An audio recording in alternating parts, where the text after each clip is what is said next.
The standoff between the United States and Russia has hit a new low. The U.S. State Department is forcing Russia to shut its consulate in San Francisco and scale back its diplomatic presence in two other cities in the United States. With more on this and other news from around the world, let's turn to our Ro Aram.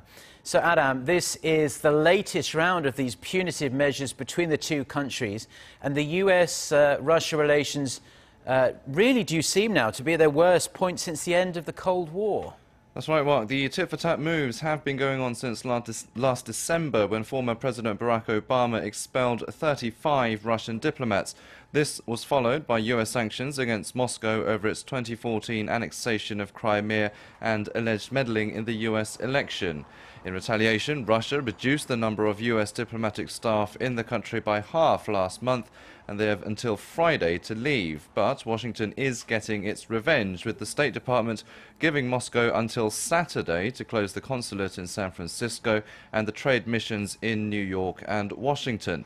The State Department said the actions were, quote, in the spirit of parity, blaming Moscow for what it called a downward spiral in bilateral ties. However, officials say the Russian staff will not be required to leave America, but they do have to vacate the offices affected.